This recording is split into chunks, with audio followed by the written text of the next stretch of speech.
Yo, yo, yo, it's your boy, back at it like a bass addict, back for the final video in my top 5 summer bait series.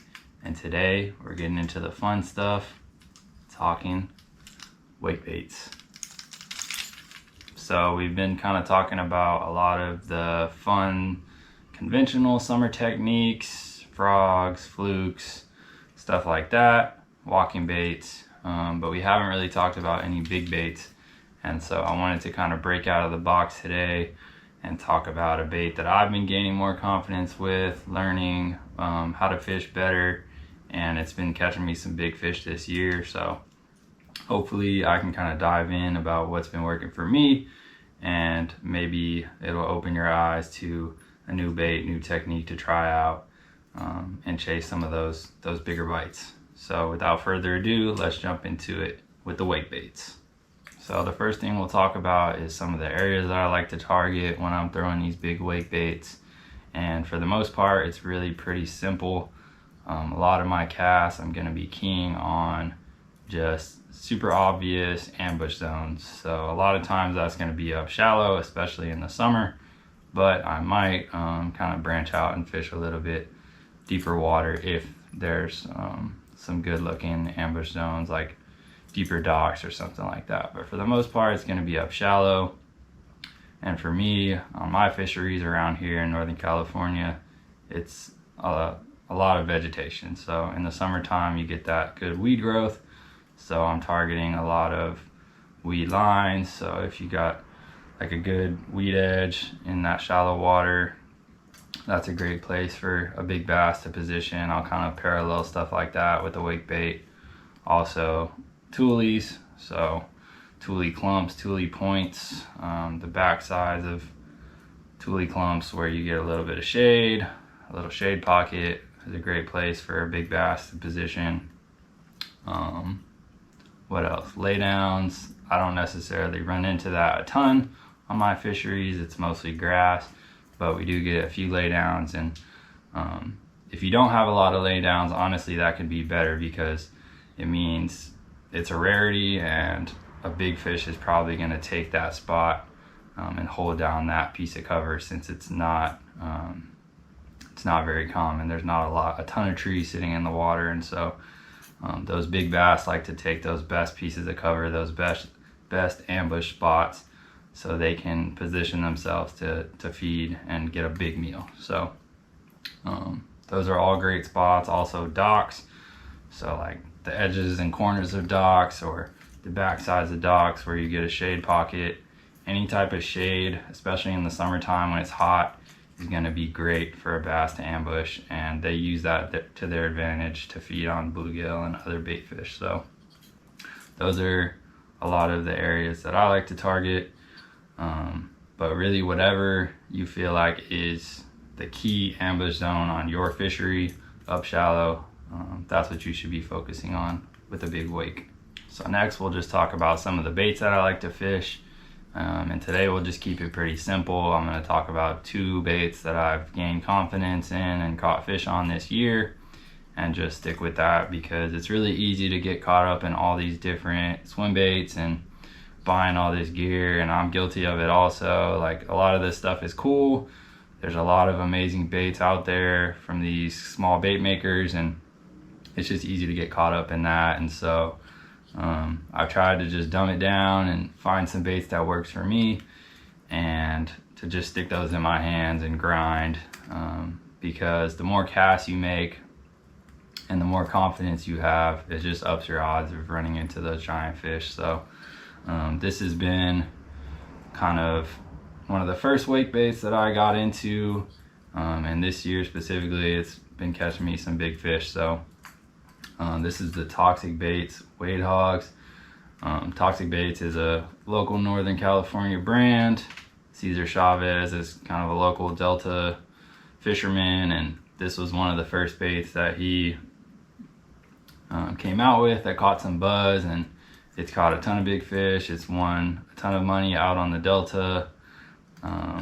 Just that easy 2-piece gill profile, that loud clacking, Those delta fish hate it, but it gets eaten all around the country, and also on lakes and ponds and anything. So it doesn't have to be delta specific, but that's kind of where the bait originated. But yeah, like I said, it's just a simple 2-piece wake, but it's got a real nice swim. Kind of, I like to just creep it, crawl it, and then you can also walk it a little bit, but for the most part, I'm just casting it up against those pieces of cover, those ambush zones that I talked about, and just slow rolling it and just letting that tail wag. You kind of get that subtle kick in the back on a slow roll, and then you just get that nice clack, and those big fish hate it. So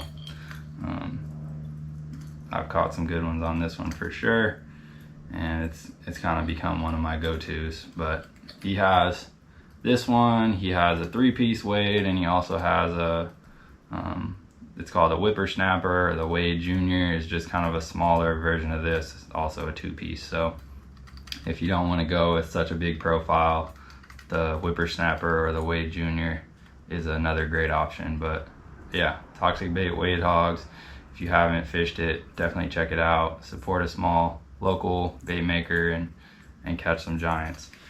And then the next bait we'll talk about, this one is actually not the wake, this is the crank down, but I have a wake coming in the mail right now, and I've caught some fish on the wake. So this is just what I have to show, but this is the UFO baits, the 6-inch, this is the 6-inch crank down, but I'm talking about the 6-inch wake. And this one is a 3-piece instead of a 2-piece.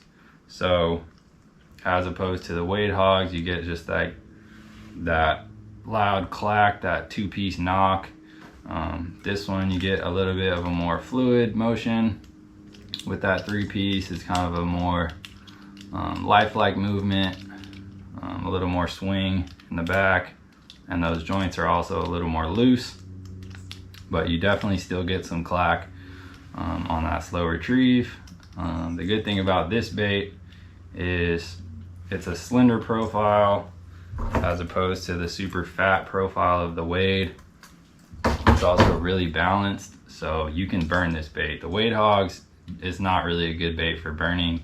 It'll kind of want to turn over and blow out, so that's not one of its strong suits. But the UFO is great for burning, so you might be slow rolling it and maybe you have a fish surface, or you're getting near a piece of cover that you think there should be a fish there, and you kind of want to trigger it and do something different than that just steady slow roll. You can speed it up and just do a quick speed up and kind of a burst like a gill trying to get away from a bass, and that can trigger a lot of fish. But also just that slow steady wake is kind of my go-to with wake baits, and they'll crush it like that as well. So this is another great one. I've been lucky enough to fish with Eric, the bait maker for UFO baits, and he's a super cool dude. His baits are amazing quality. He stands by his product. Amazing paint jobs, super durable, and if you have any issues with your baits, he'll get it right. So yeah, I definitely have no problem promoting his baits. But that's the second bait for me, and those are kind of the two that I'm going to stick in my hand, and pretty much should cover all the basins in terms of scenarios. So I can slow roll with the Wade or this one, and then I can burn it. And both also, you can get a good little walk or dead walk and just kind of get that head to go back and forth. If you get near a piece of cover or you feel like there's a fish there, you can slow it down and just keep it in the strike zone a little longer. But yeah, two great baits. I'll drop the links in the description so you can go check these guys out and support these smaller bait makers, because they make some amazing stuff. And lastly, we'll just talk about my rod, reel, and line setup. I'm still learning the big swim bait game, so my setups aren't the fanciest, and I'm not necessarily the most dialed in as I might be with some of my other techniques, but I've been playing around with stuff and talking to different guys and kind of trying to dial in my gear a little more. So this is kind of what's worked for me. So with the wake baits, since it's a floating bait, the best line to use is a copolymer or a mono. I don't necessarily like mono just because of the stretch that it has. Copoly is a little more forgiving. It's kind of like a mix between a fluorocarbon and a monofilament. So that's a good option. You could fish straight braid if you were going to go with heavier hooks. So if you know you're fishing around really big fish and you're fishing around some really gnarly cover, you could just go straight braid and horse those fish out. But you are fishing treble hooks, so there's always that risk you take of bending out hooks. But copolymer is a great option, so I'll link some copoly in the description. But P-line CXX is a good option, and then also Izerline makes a good copolymer as well. And then we'll talk about the rod. Kind of for the two different baits, they're a little different. So the weight is a little heavier. I'm running heavier hooks. It's also just a heavier bait. So for that one, I like my Dobyns Champion XP 796 SB. So SB Swimbait. But it's a 7.9, so it's a relatively long rod in terms of conventional fishing, but in terms of swimbait fishing, it's pretty short. So it's easy to make those kind of short target casts around cover at that stuff that I was talking about. So that 7.9 is a great length, and then that 6 power, so it's a heavy, and I can kind of move those fish away from that cover, and also it's not overpowered by the bigger, heavier weight hogs. So that's worked for me. I've bent out a few hooks, just kind of experimenting with stuff. So I've had to upsize my hooks a little bit because I don't necessarily want to back down my drag. But this rod has done pretty well, and I've landed a lot of fish on this setup. So that's for the wade. And then for the UFO, it's a little bit lighter bait, and the hooks that come stock that Eric, not sure what happened there, camera turned off, but yeah, like I was saying, with the UFO, it's a little bit of a lighter bait, and with the stock hooks that Eric recommends, they're sticky sharp. They'll definitely hold on to those fish, but they're a little bit lighter wire, so a little bit of a lighter rod, maybe a medium heavy swimbait rod instead of a heavy, or even a medium light. I know he says sometimes he'll throw the wake on a medium light, but yeah, so I'm in the process of getting a rod that's kind of perfect for this bait. But if you have a softer swimbait rod that's got a little more parabolic bend, something not necessarily a crankbait rod, but like it's got that kind of parabolic action like a crankbait rod, just in a heavier form, that would be great for a bait like this. So soon I'll have the right setup for this bait, but I've thrown it on that same 796 and it did okay, but definitely I think that lighter action, that more parabolic rod would do better. So yep. And then for the reel, reel doesn't matter so much. I think somewhere in the mid-level gear ratio is good. Since you're slow rolling this bait, you don't want a burner of a reel, but you also don't want a super slow reel, because sometimes those fish are going to eat it and they're going to take off, and you don't want to not have enough speed to catch up to them. So like a 6.2 to 1, kind of that in between speed gear ratio is great. And then for the bigger wake baits, I like a 300 size reel, but the UFO is light enough you could throw on a 200 size reel. So if that's all you have, this will do just fine on a 200 size reel, like a Curado 200.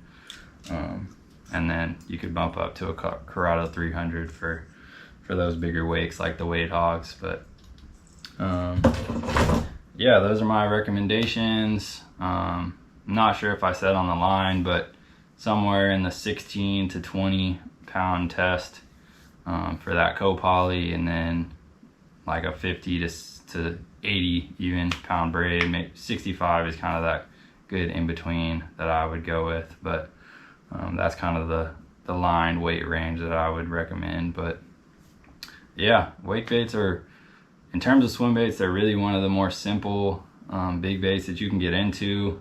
It's a topwater strike, so you see it.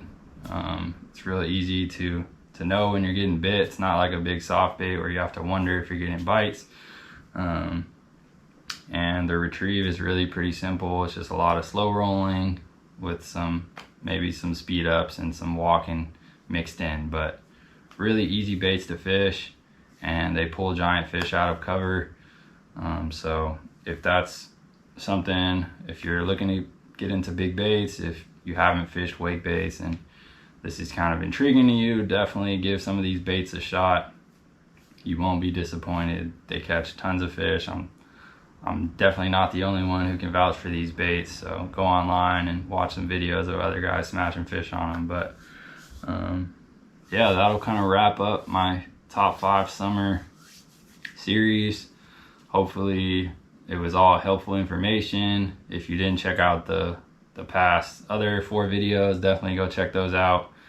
Those patterns are still in play.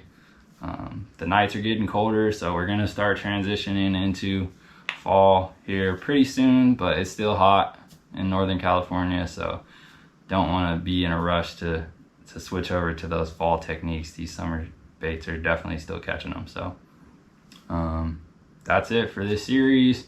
I appreciate y'all watching, and I'll catch y'all on the next one. Peace.